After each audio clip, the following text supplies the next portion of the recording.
Hey guys, it's the Mxyzptlk 5, and in my previous countdown I covered the top 10 weirdest Marvel characters, as I discovered most of them from my Marvel encyclopedia. But there is also the same kind of encyclopedia for DC as well, which I also have under my possession.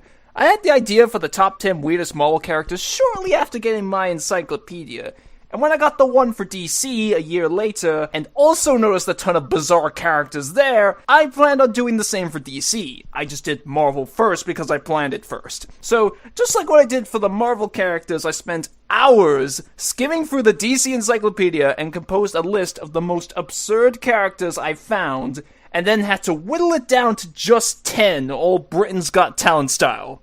Which was probably even harder for me to do than last time, as there were quite a few super weird characters that just didn't make it on the list, like Batmite. The categories for these characters making it on the list are exactly the same for the Marvel characters. They possess a combination of weird concepts, appearances, origin stories, and storylines across the years that they've actually been around, but most people are probably unaware of. And just like with the Marvel characters, all of these characters are 100% real. I wouldn't be surprised if anyone questioned their existence, which is why I said that. The only difference between this countdown and the Marvel one is that there are actually 3 characters on this list who aren't in the encyclopedia. But I already knew about them and knew they had to be on the list anyway, so I made an exception with them. Everyone else on this list can be found in the encyclopedia. The only other thing I have to say for this video is that aside from this intro, I won't be referencing my top 10 weirdest Marvel characters for the sole reason that, while this is kind of a sequel, there may be some people who are watching this video first between the two, and thus I don't want to spoil the weirdest Marvel characters for them. But that's everything I need to say, so prepare to have your mind blown as I cover the top 10 weirdest DC Comics characters.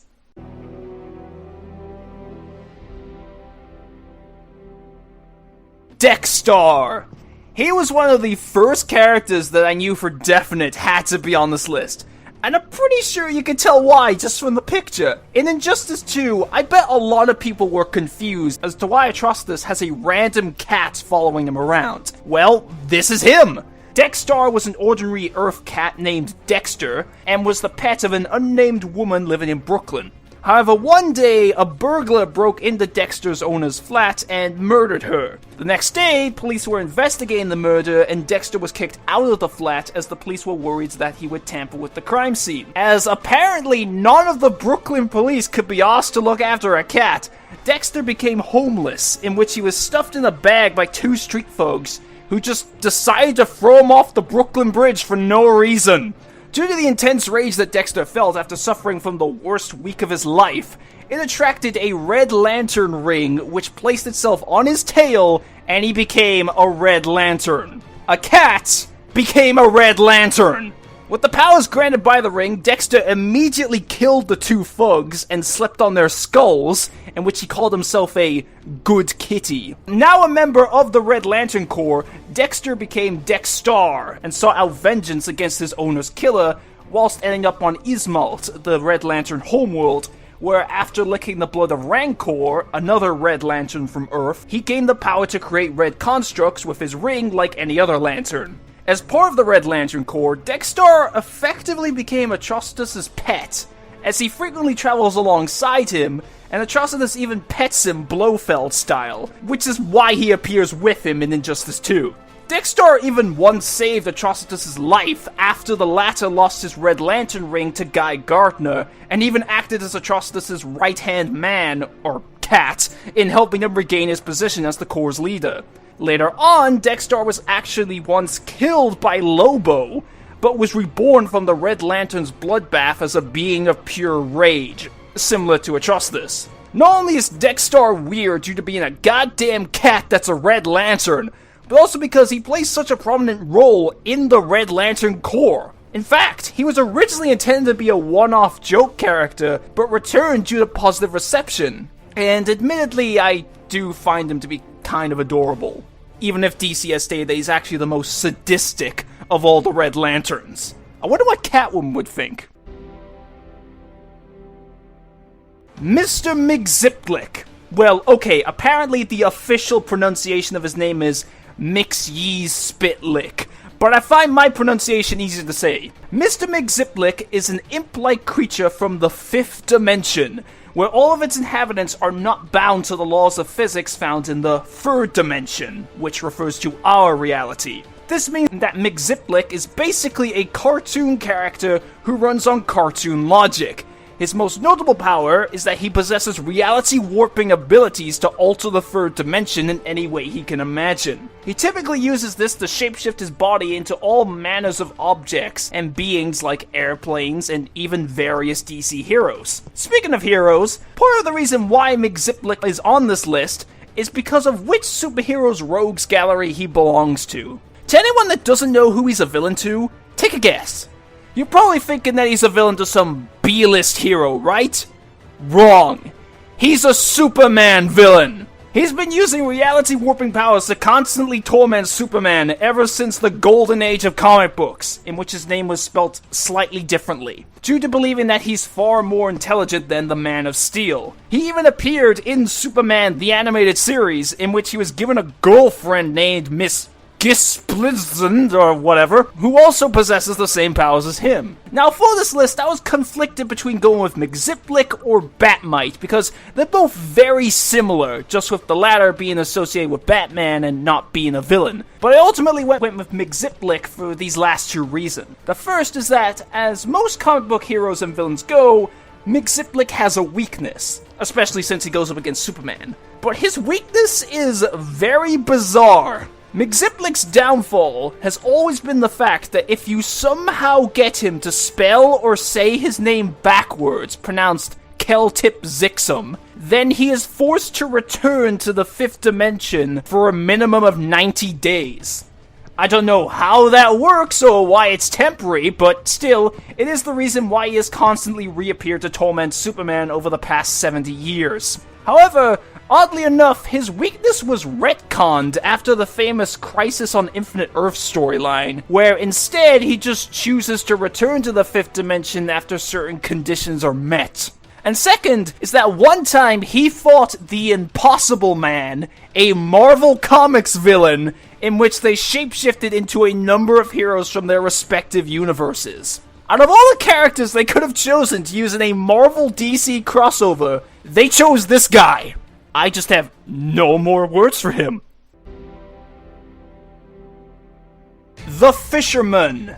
When skimming through the encyclopedia, this guy stood out to me purely because of his name, as it made him sound really lame. At first I didn't think much of him, but then a really random thing mentioned in his bio made me put him on here. As you would probably guess from his name, he's an Aquaman villain. But he's nowhere near as cool as the likes of Black Manta and Ocean Master. There have been multiple fishermen over the years, but none of their identities have ever been revealed. Regardless, his standard modus operandi is to execute numerous thefts of rare artifacts and scientific inventions while at sea. As befitting of his name, Fisherman's primary weapon is a titanium alloy fishing rod, which he mainly uses to entangle his opponents and steal objects, but has also been known to use the razor-sharp hook to slash people, even though I think that would be a pretty inaccurate weapon. Alongside his fishing rod, he also comes equipped with various gadget lures that act as gas bombs.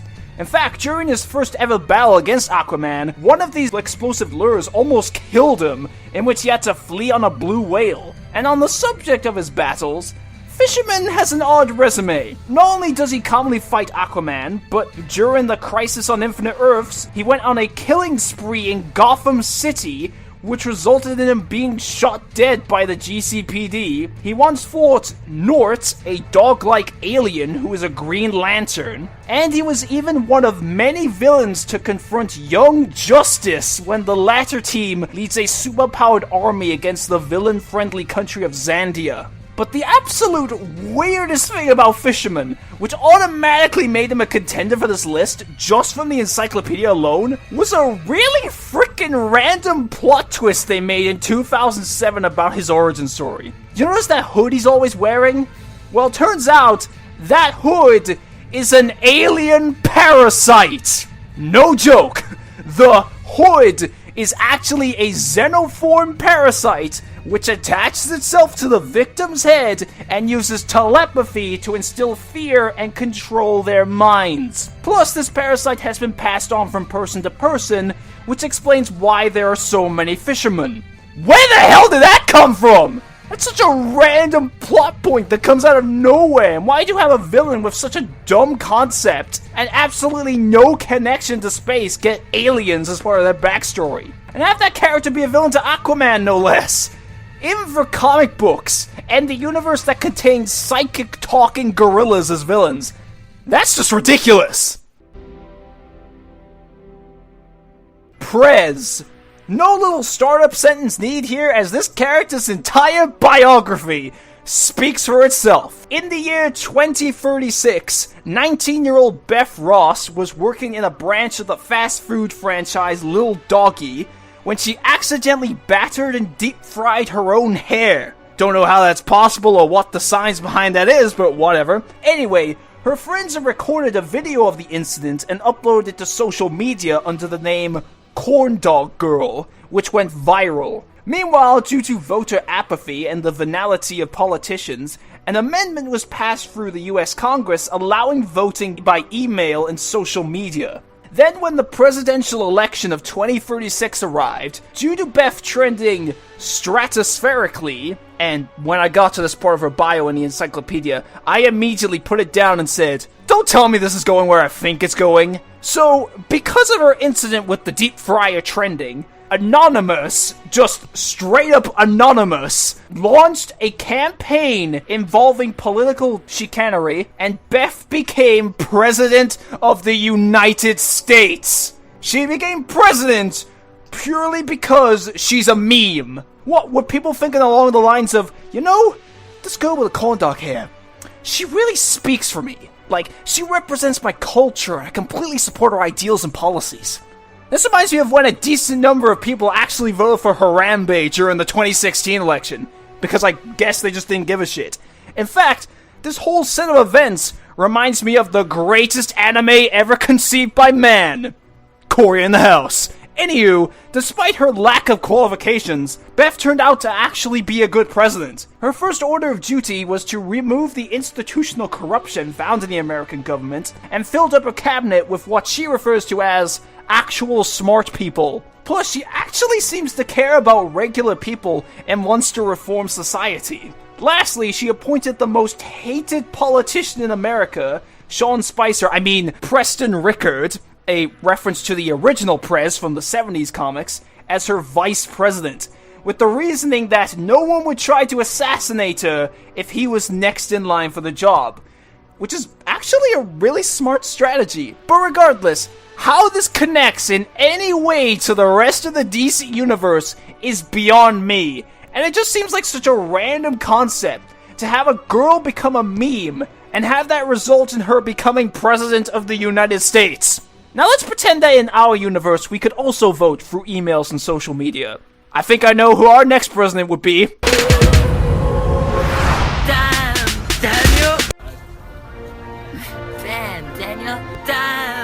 Daniel, back at it again with the white man. Uncle Sam! No, this isn't some sort of weird dream or drug trip that has Uncle Sam in it. Uncle Sam really is a character in the DC universe. And before anybody thinks this is some sort of secret agent who has the code name Uncle Sam, the encyclopedia says, and I quote, Uncle Sam is the physical manifestation of the United States of America's communal spirit. He was somehow created in a mystic ceremony by the Founding Fathers during the War for Independence, even though Uncle Sam didn't exist back then in real life, where he reanimated and empowered a fallen patriot and fought the British as Minuteman. Since then, he has returned to fight in every single war that America has fought in, including the Civil War where he split into two people, with him constantly changing his appearance to match the time period. However, he maintained his current look after removing political corruption in 1870, which he also kept when he fought in both world wars, where he first encountered superheroes and metahumans. With the will of the people becoming increasingly divided in modern times, his power level began to fluctuate, which forced him to rely more on teamwork, such as becoming a member of the Freedom Fighters. And while on this subject, let me go over Uncle Sam's powers. He possesses super strength, speed, invulnerability, immortality, enhanced senses, charisma and reflexes, clairvoyance, size alteration, and interdimensional teleportation, with the encyclopedia stating that they are all sustained by the American people's belief in the ideals of liberty and democracy. Because of this, Uncle Sam's power solely depends on the political mood at the time. When it's low, he is effectively a mortal man and can be easily wounded by things such as bullets. But when it's high, he's been able to go up against some of the strongest powerhouses in the DC universe, including Black Adam and Sinestro. That will surely reinforce America's patriotism. Have Uncle Sam enter a Dragon Ball fight against the superpowered magic Egyptian and the leader of the Yellow Lanterns. Additionally, the encyclopedia lists a couple of his other enemies as the Secret Society of Supervillains, which generally includes villains like Lex Luthor, Joker, and Gorilla Grodd, Imperiex, a being who has destroyed the universe multiple times, and even Deathstroke. Why is it that America always gets the cool shit and us Brits get the shaft? Also, would me saying he's cool count as treason? Dial H for Hero. This has got to be one of the most bizarre ideas for a superhero I've ever seen, both in terms of concept and how they got their powers in the first place. There have actually been numerous protagonists of this weird series, but for this entry, I'll be focusing on the one they include in the encyclopedia, which is the new 52 version, Nelson Gent. Nelson Gent was an unemployed loser, according to the encyclopedia, but when he witnessed his friend being beaten by a group of thugs, he tried to call for help and ran to the nearest phone booth. The phone contained a mysterious H dial on it, and when Nelson accidentally dialed the numbers that spell out hero in letters, he was transformed into a pollution-powered superhero named Chimney Boy and fought off the criminals. After returning to his normal self, Nelson decided to experiment with the H-dial and found that every time he dialed hero, he would transform into a different superhero. It's like Ben 10, just with a phone instead of a watch. It's never said where this phone dial came from or why it turns people into superheroes, it just does. Some of Nelson's more notable hero forms have included Pelican Army, who is accompanied by a huge flock of pelicans, Hole Punch, a free-armed hero with sledgehammer hands, Daffodil Host, a dude with daffodils for a head that reads poems, and Cock-a-Hoop, a rooster hula hoop hybrid with a sonic cry. One time he even ended up becoming a duplicate of the Flash. But what's just as weird about Dial H is what he got up to later on. Nelson eventually encountered a Nullimancer, whatever that is, named Ex Nihilo, and met a woman named Monteau, who possessed a dial of her own. Nelson and Monteau teamed up to stop Ex Nihilo, as well as a powerful being named Abyss, before embarking on an adventure of magical discovery to find out the origin of their dials. Through this journey, in which they traveled between dimensions, they came across the Dial Bunch, a group of dial wielders. But even more odd is that they encountered some dude named O the Lost Operator, who also possessed a dial called the Doom Dial. However, rather than being able to change into heroes, his dial had the potential to destroy the multiverse by destroying a random universe one at a time depending on what he dialed. But they stopped him. So, he gets powers from a phone. People must have been high when coming up with the transformations, and they can destroy the universe? Okay. I honestly can't keep a straight face when talking about this character. I have no idea what DC was thinking when they made this, but it's a thing. So, let me tell you the story about a kid in high school who, when trying to ask out a girl he liked, was rejected with the reason that he was too short. The girl was referring to his short height, but he misinterpreted the comment and thought that when she said short, she was referring to something else. This caused him to develop an inferiority complex regarding the size of his private, which continued to affect his social life later on, as not only did he interpret comments against him negatively, but also thought that they were also in relation to his wang. So, in order to combat this size issue, he decided to become a supervillain, using a robotic suit he built, and, well, just look at the results. What? It's just an ordinary crabby. Oh my goodness! Squidward! Codpiece has got to be the dumbest concept for a villain I have ever seen. He wears a robotic suit armed with what is literally called the Codpiece multi-weapon. Or as it should really be called, the Dick Cannon. This Dick Cannon comes equipped with a variety of functions, which makes it a goddamn Swiss Army knife. It primarily functions as a cannon for him to blow shit up, but it is also able to fire missiles, which makes me question both where the missiles come from and how painful that would be during sex, a sonic attack, 2 retractable boxing gloves, and several other tools such as a tiny drill and a giant pair of scissors, which makes me really scared to see what would happen if this guy came. Using his suit's capabilities, he decided to rob banks. That's it. He has this whole backstory where he hates people because he thinks they constantly make fun of him for his Johnson. And rather than just being like, I hate society, or getting a Swedish pump, he just chooses to rob banks even though that has nothing to do with his past. Maybe he just wants to show off the size of the Dick Cannon, which I honestly wouldn't put past him. He's single, it is. Eventually, though, he was defeated by a frog mask-wearing hero named Coagula, who lowered his guard by pretending to be attracted to him, before using her acid powers to dissolve the Dick Cannon, which makes me wince even though it's artificial and he never returned. If you're still wondering why I put him on the list, then I just don't know how else to convince you. Not only is his concept and appearance ridiculous, but his name is Codpiece! I can't make this shit up if I tried! Detective Chimp. His name alone should tell you why he's here, and I knew he was gonna be on this list as I actually already heard of him before reading the encyclopedia. Detective Chimp, whose real name is Bobo T. Chimpanzee, is a common chimpanzee who was captured in equatorial Africa to be a sideshow act for the circus known as the Magnificent Finder of Tasty Grubs, until the circus landed in Florida. There, Rex the Wonder Dog, another sideshow act, broke him out of his cage and led him to the Fountain of Youth.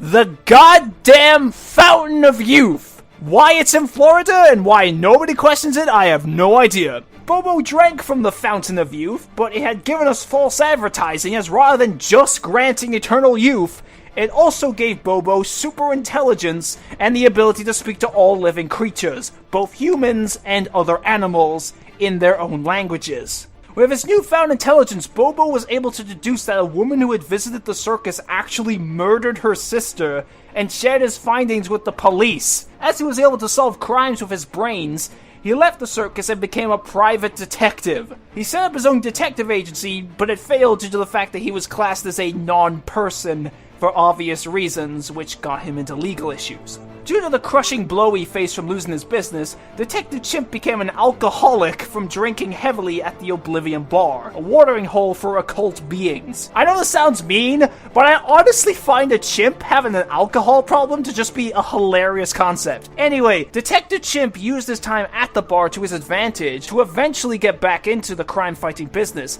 as when the Spectre went on a crusade to eliminate all magic in the universe, Chimp managed to rally some of the bar's patrons behind him to fight against Spectre, which created the group known as the Shadow Pact. I don't know how they planned to fight a dude who was effectively a ghost and literally made of eternity. I guess this chimp doesn't fuck around. And what's even weirder than that is, believe it or not, he once wore the Helm of Fate, which granted him all of Dr. Fate's tremendous magical powers, but very quickly relinquished it due to finding the power overwhelming from Naboo's control. And in the last little tidbit, he's actually an ally to Batman.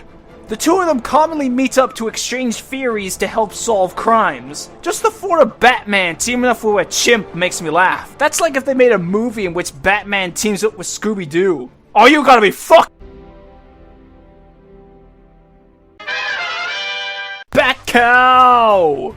Bat Cow! Batman isn't a stranger to having animal allies, as we've also had Ace the Bat Hound, but I don't know, I'm pretty sure a dog would be a much more beneficial ally in crime fighting than a freaking cow. Bat Cow doesn't have any unique specialties or superpowers, well, not at first, but we'll get to that later. For the most part, she's just a regular cow that, through a set of random events and Batman having a weird soft side, ended up as a member of the Bat family. During an investigation on a slaughterhouse, which involved a group of criminals contaminating cattle that had been branded with an upside-down star using some sort of radiation, Batman and Robin, Damian Wayne Robin, beat up and detained the criminals, in which they had to take one of the cows back to the Batcave for examination. Robin also wanted to keep the cow, and was also the one who gave her the name Bat Cow, and Batman actually agreed to keep it. I don't know why, but he did. Look at that face!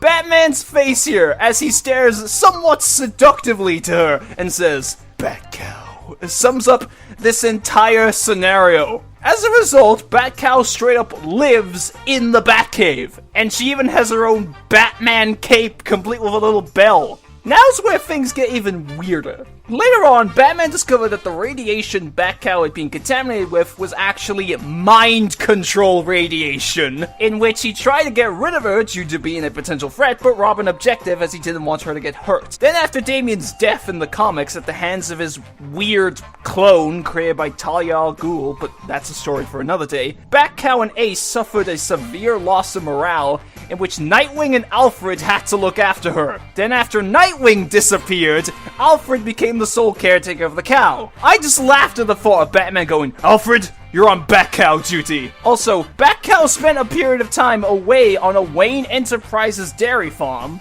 because that's a thing, where she met the Forever People, a group of young new gods, in which one of them somehow gained guidance from her. Now you'd think Bat Cow would just be some sort of recurring joke or background character, but no, she's actually helped fight crime before.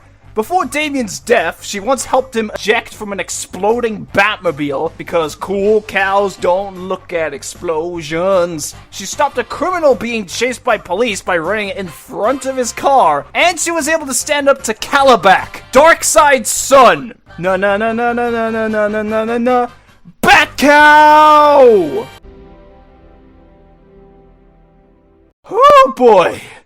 This character is actually one of the few who are not in the encyclopedia, but I remember hearing about them once before in the past, and when I recalled their existence, I knew they had to be number one, regardless of who else was on the list. As far as weird, absurd, and outlandish comic book characters go, this character definitely takes the cake and eats it too. I bet that anyone watching this video, regardless of if they knew about this character or not, will be left scratching their head for the rest of this video. Not only is this character's absurdity so great that it puts the rest of the list to shame, but not even the weirdest Marvel characters come close to reaching the weird factor that this character has. In a universe with superpowered aliens, Amazons, speedsters, a rainbow of lantern cores, Atlanteans, and a billionaire who dresses up like a bat, there is Danny the Street. I am dead fucking serious. This isn't like some random street that happens to be named Danny. It's a real character. Danny the Street is a living, sentient street with the power of teleportation to magically integrate himself into cities' urban geography at night without any damage, as roads and buildings somehow just make room for him. He does this so that he can provide shelter and friendship to people who have lost their way. Danny also possesses the ability to communicate with his residents through creating text on signs, windows, and even manhole covers. In his first appearance, Danny and his residents were targeted by Darren Jones and the Men from Nowhere, in which the Doom Patrol showed up to stop them. However, it was ultimately Danny and the residents who defeated Jones. In the New 52, Danny is actually a member of the Teen Titans and performs spy work for Red Robin, but later sacrifices himself to return the rest of the team to civilization after they all ended up on a mysterious island. However, he is implied to have survived, but only as Danny the Alley. Then in the DC Rebirth, He starts off as Danny the Brick, who tours around the universe with Doom Patrol member Crazy Jane until they meet a man named D, who uses Danny to kill a god! Danny the Street is on the same frickin' level as Kratos when he was just a brick. And from the aftermath of killing this god, he transforms into Danny the World, in which he becomes an entire planet and creates his own citizens rather than picking them up. There, he later becomes an actual member of the Doom Patrol when they save him from an alien race called the Vectra, who wants him to create meat for cheap fast food restaurants. No joke. And that's not even the goofiest thing about Danny. On top of him being a sentient street that can teleport, communicate, become a planet, and be members of the Teen Titans and Doom Patrol, Danny is homosexual. How does a street have a sexuality to begin with? Let alone making it gay? Based on the text Danny creates, he appears to have a flamboyant personality with the mannerisms of a camp gay guy. He's even known to perform the street equivalent of cross-dressing by lining his pavements with masculine businesses like gun and sports shops, but be decorated with frilly pink curtains and lace. And I'm not trying to stereotype gay people or be offensive. Those are the actual things that are supposed to show you that Danny is homosexual. It's like DC desperately needed to have a gay character, so they just gave it to the character that no one would care about.